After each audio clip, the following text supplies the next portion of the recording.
Hello, you're listening to Suspense on Creepy Tales Radio. Thank you for listening with us, and I hope you enjoy the episode.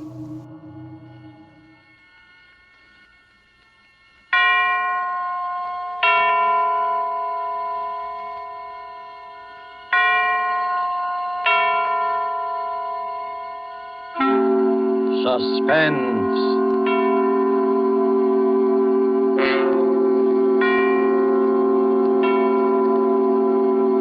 This is the Man in Black, here again to introduce Columbia's program, Suspense. In our starring Hollywood cast tonight are Mr. John Sutton, who appears as a young English doctor, Jim Norwood, who knew a great deal more than he admitted concerning the strange events which we are about to relate. And Mr. George Zucco, who plays the village curate, the Reverend Arthur Morley.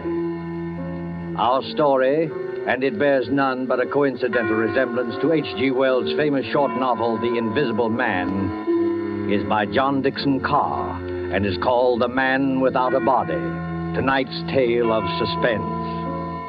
If you have been with us on these Tuesday nights, you will know that suspense is compounded of mystery and suspicion and dangerous adventure. In this series are tales calculated to intrigue you. And so it is with The Man Without a Body and the performances of John Sutton and George Zucco. We again hope to keep you in suspense.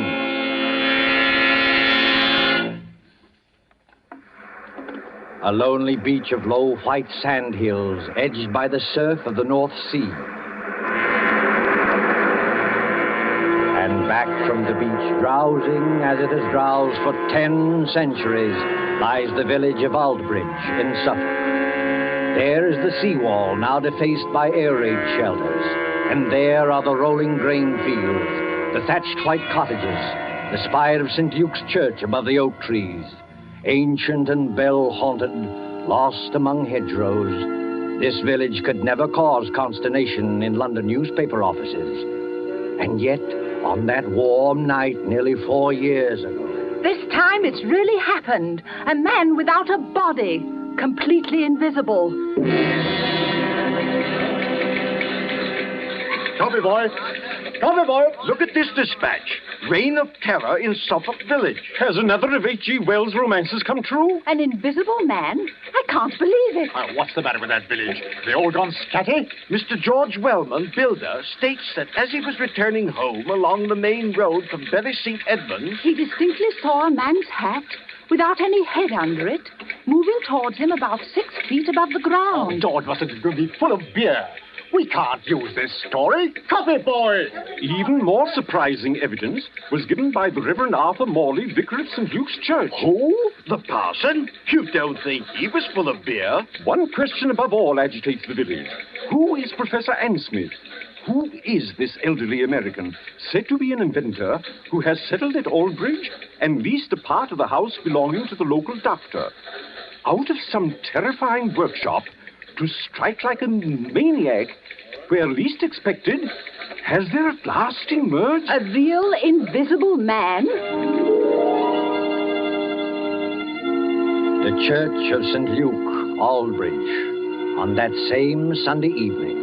The evening service is over now, though an echo of bells still lingers. In the vestry at the rear of the church, where white surplices hang like ghosts, the Reverend Arthur Morley sits with his daughter Janice. It is a stone room of painted windows, now many-colored in the sunset. And here, as the drowsy summer light turns to dusk... Janice, I don't believe it. I know, Father. I saw it with my own eyes, yet I don't believe it. You don't think we were dreaming, do you? No, Father. We weren't dreaming. If this goes on, the whole village will be in a frenzy. But what can I do? We could go to Professor Ansmith and ask him straight out. Ask him whether he's responsible for these... Yes. I wonder, Janice. The man isn't hurting anybody, you know. You couldn't ask for a quieter person or a better neighbor. And yet... What's that? Father, you are upset. It's only Mr. Emmett coming down from the belfry. Emmett? Oh, yes, of course. Is that you, Mr. Emmett? It's me, all right, sir. And very much in the flesh. Did you think I was the invisible man? Mr. Emmett, I forbid you to mention that subject. Very good, sir. But there's others, begging your pardon, that do mention it. Oh, yes, forgive me. I spoke too sharply. Oh, that's all right, sir. No harm done, no bones broken. Mind you not that I hold with this talk about invisible men. It ain't natural, I say. It ain't hardly Christian. I'm a greengrocer by trade, and I believe in what I can weigh and feel and... What's the matter, Mr. Emmett? Is anything wrong? Excuse me, sir. And you too, miss. Do you see anybody in this room except us? No, of course not. Why? Because I could have sworn something brushed past me just now. You're imagining things, Mr. Emmett. Yes, sir, I dare say, There's nobody hidden in the belfry tower, I hope. No, sir. I had a look-see.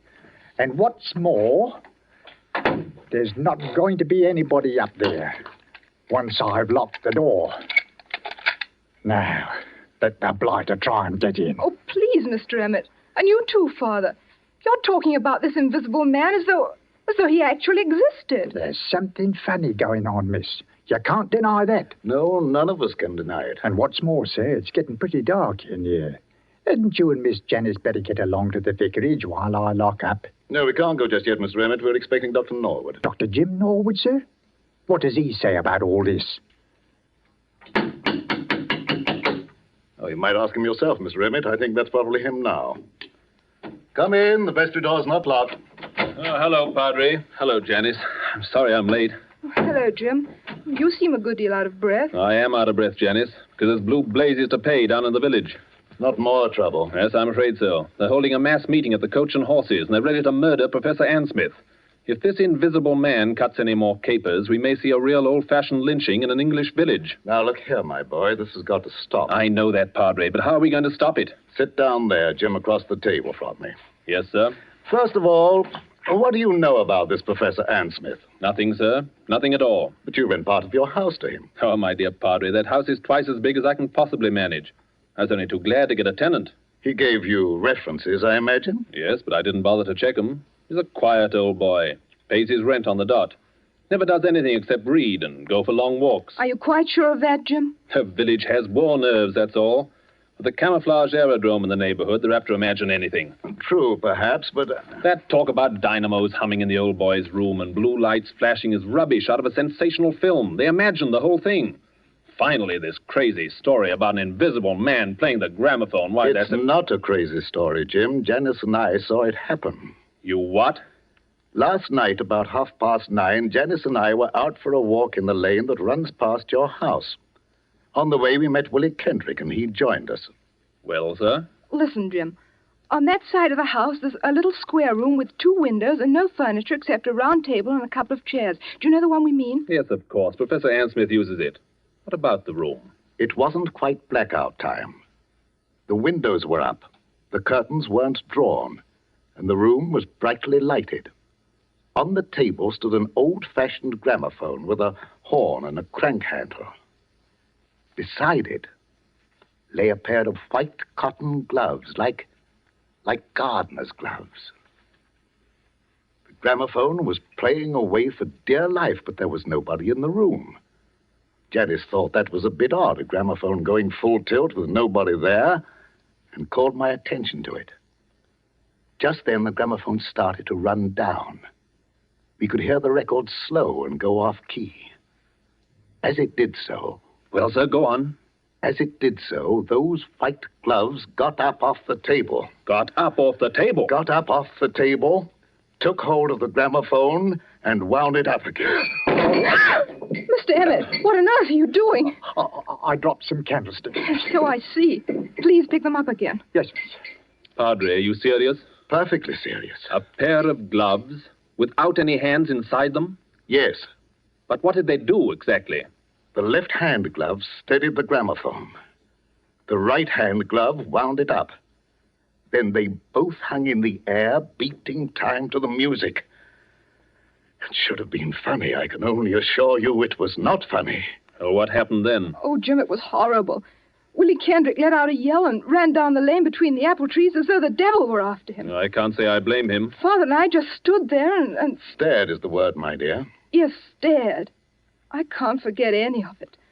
The three-legged table and the whirling record and the blue flowers on the wallpaper. But there was nobody there.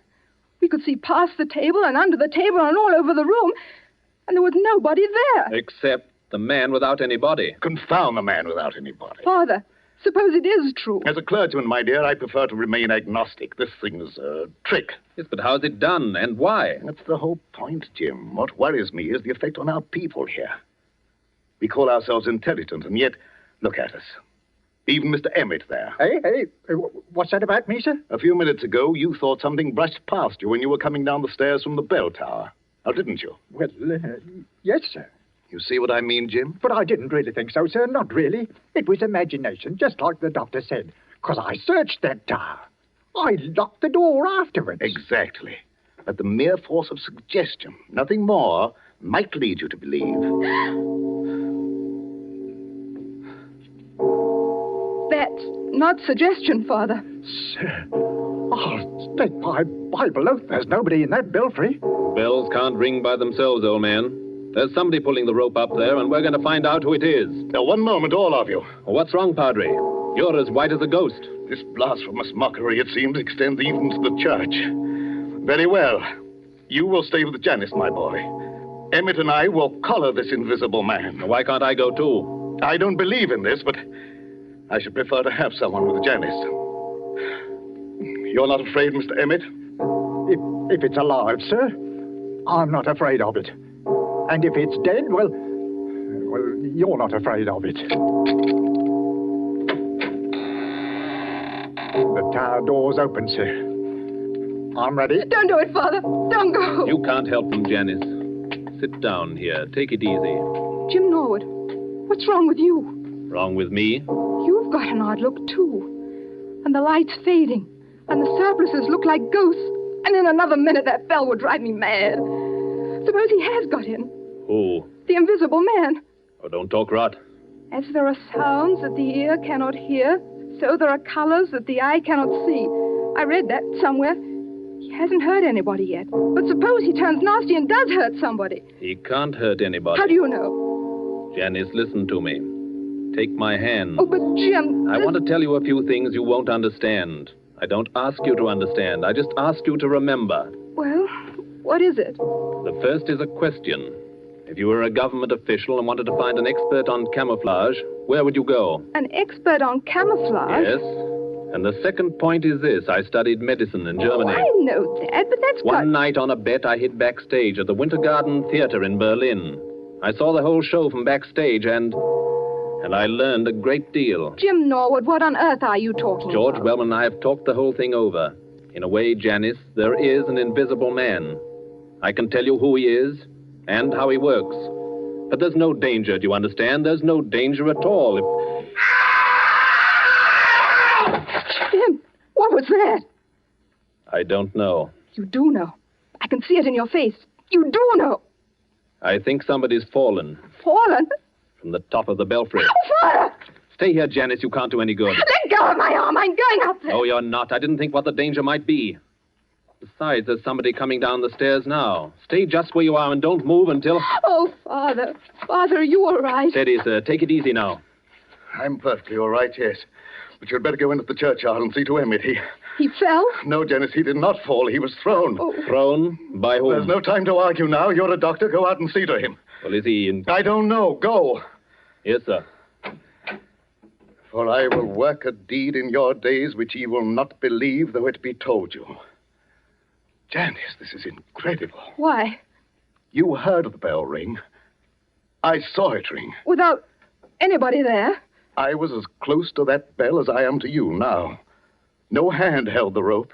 There were no strings or wires or any tricks to make it move.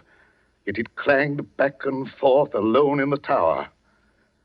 And I thought I heard someone laugh. Laugh? Oh, don't take that too seriously. We were both overwrought, and the noise of the bell was deafening. What about Mr. Emmett? Emmett yelled some words I couldn't hear and lunged for the bell. Then something caught him. Something caught him and gave him a sledgehammer blow in the back. That belfry's nothing but open arches. You heard him scream. I saw his face just before he went over. Lock the door to the tower, Father. Lock it. I can't lock it. Emmett has the key. But why should I lock it? Because he's still in there. He? He hadn't done any harm before, but he's done harm now. There's no telling what might happen if he gets loose. You mean? I mean Professor Ann Smith's protege, whoever he is. The man without a body.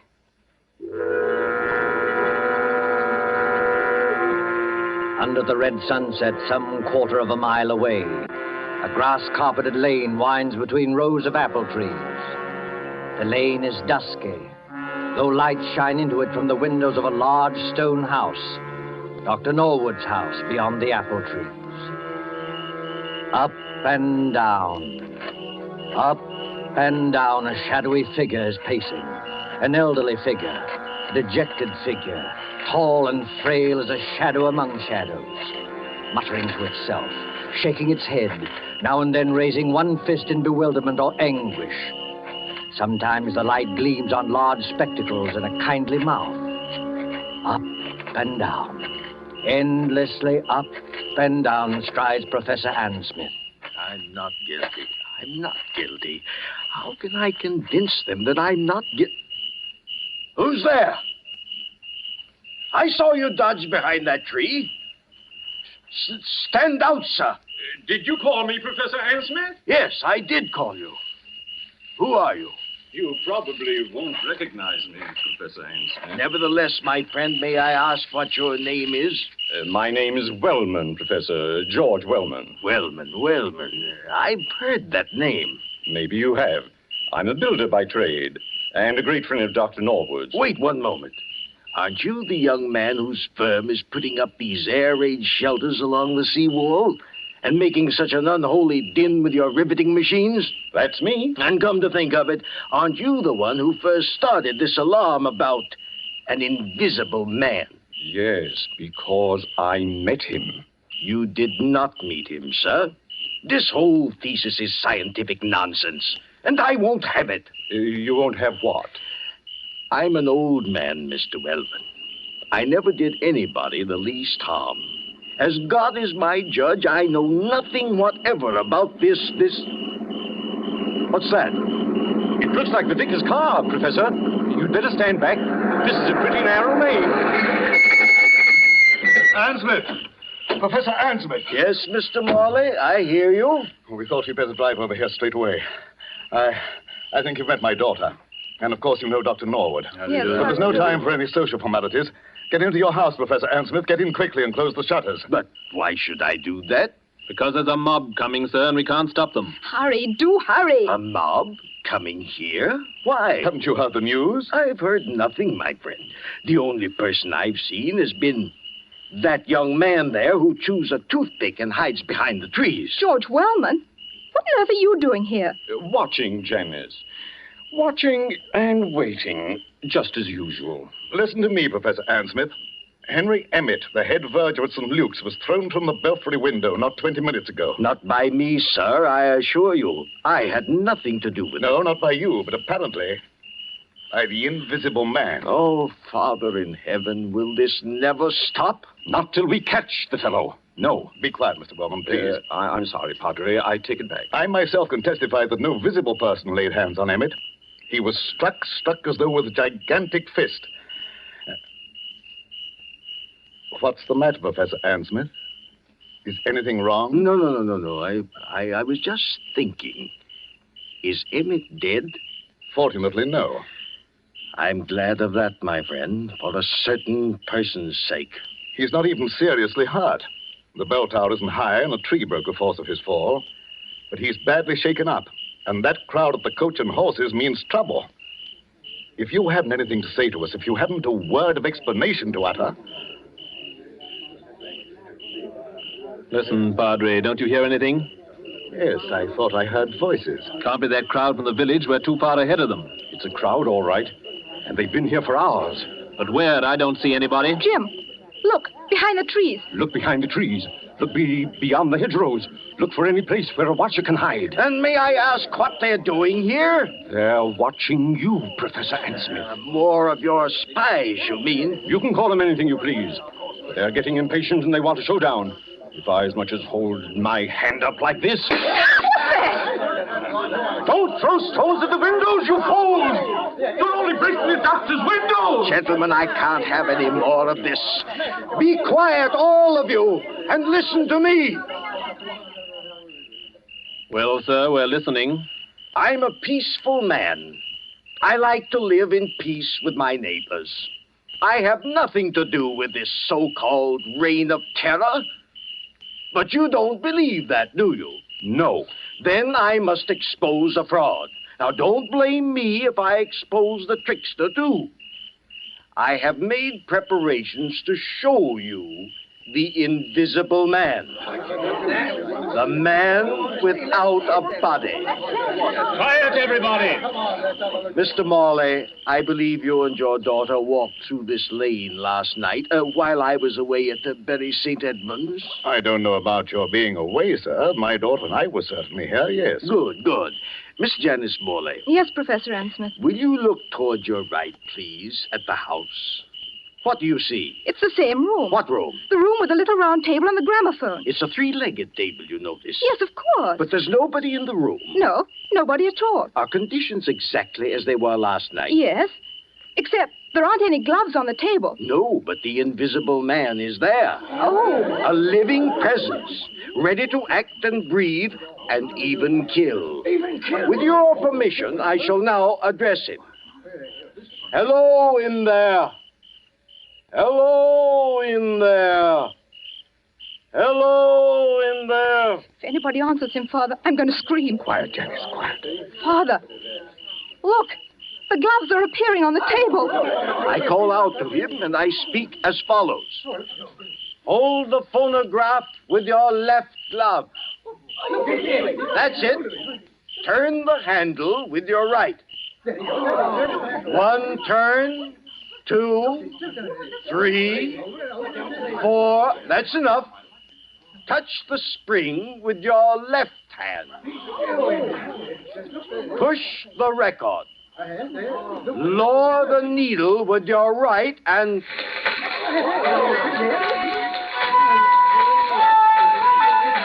Ladies and gentlemen, the invisible man. On the contrary, let them throw all they like. Aim at the table, my friend. Aim at the table. Why at the table? Because then they'll see the trick. I don't follow you. What trick? The trick of the looking glasses. There. You see now, my friend? I think I do. The legs of the table form a triangle with its point toward you. Panels of looking glass are fitted in the two sides facing you. What do you know about that? You think you can see under the table, but what you actually see are the side walls of the room reflected in those two mirrors. Oh, wait a minute. You mean... I mean that my old servant, hidden behind the mirrors, has just been working the gloves to a panel in the tabletop. It's a very old trick, first shown by Colonel Stadair at the London Polytechnic. And that's what happened last night? Yes. And you had nothing to do with it? Nothing whatever, nor had my servant. Then who did do it and why? What is the explanation of all this? Well, I can't tell you why. That's what beats me. But I can tell you everything else. This invisible man who's been scaring us all silly? My dear young lady, there's no invisible man. There never has been. I might believe that, Professor Ansmith, if I hadn't seen a church bell ringing where there was no hand to ring it. And poor old Emmett flung out of the tower as though a giant hand had got hold of him. You're not saying that was done with the looking glasses? No, my friend, not at all. That was really clever. Strings? Wires? Ropes? No, they weren't necessary. But the thing's impossible. Oh, no. The same principle was used by my old friend J.N. Maskelyne to make mechanical figures work. Psycho played whist, and Zoe drew pictures. I myself, Go on, sir. You yourself. What are you going to say? The secret I was about to say remains unknown even today. You were right, in a way, when you tell us that Emmett acted as though a giant had got hold of him. A giant had got hold of him. At least, a gigantic force. Oh, before we all go completely mad, would you mind telling us what this gigantic force was? Not at all. It was compressed air. Compressed air? But don't you see it even yet? Any of you? No. A compressed air pipe with 1,000 pounds pressure behind it was run up into the tower facing the bell. It could be operated from the ground outside. The pressure was turned on and off in bursts. It made that heavy bell swing like a toy. Emmett, don't you remember? Emmett rushed forwards towards the bell. And the air pressure? The air pressure struck him like a sledgehammer and flung him headlong out of the tower. There's your miracle, gentlemen. That's all there was to it. Sir, I can't doubt what you say. It's too circumstantial and too right. But what, my friend? The compressed air tanks. The mechanical apparatus to work this trick. Well, what about it? Where did it come from? Such things don't grow on bushes. No, but they do grow on riveting machines. Riveting machines? Yes, such as the riveting machine they're using on the air raid shelters along the seawall. Would you care to tell us, Dr. James Norwood, why you and your friend Wellman have been playing all these tricks?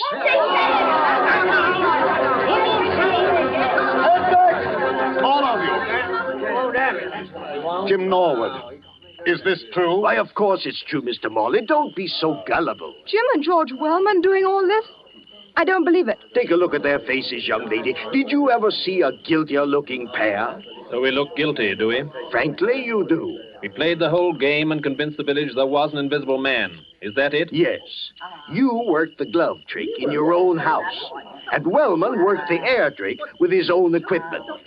Everything else was nothing but a pack of lies and a lot of atmosphere. Playing conjurers and making a blasted hash of it. Is that all, Professor Ann Smith? Well, remember, you brought this on yourself. I didn't want to expose you. No, Professor. I bet you didn't. Easy, George. Take it easy. Jim, is this true? Before you start pitching into me, Janice, let me have my word first. Do you remember what I said to you at the church tonight? At the church? Yes, I asked you to remember something, even if you didn't understand it. All right. Can you remember what it was? Oh, Jim, please. You're only trying to evade this. Oh, I'm so confused now, I don't remember anything. All I can think of is this horrible business and what's behind it. Father can't believe his ears, and I'm not much better. We've practically idolized you. All we want you to do is answer a straight question. Jim, are these accusations true? Yes, they are true. Doubtless he had a good reason, Janice.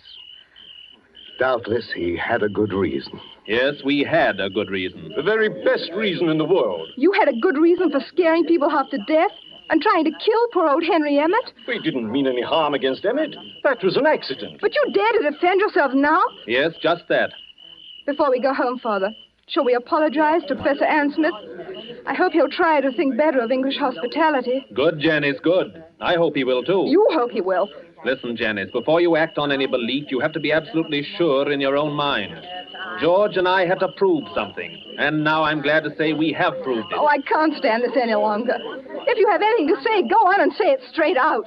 What was it you had to prove? We had to prove to our own satisfaction that this pretended American who calls himself Professor Ann Smith... Pretended American? Who calls himself Professor Ann Smith? We had to prove that this pretended American was no other than Karl Heinrich von Keist, the celebrated stage magician from the Winter Garden Theater in Berlin. What? Whose real job is to find the camouflage aerodrome near Bury St. Edmunds. No. He explained his own tricks very nicely, George. We'll swear out a warrant in the morning.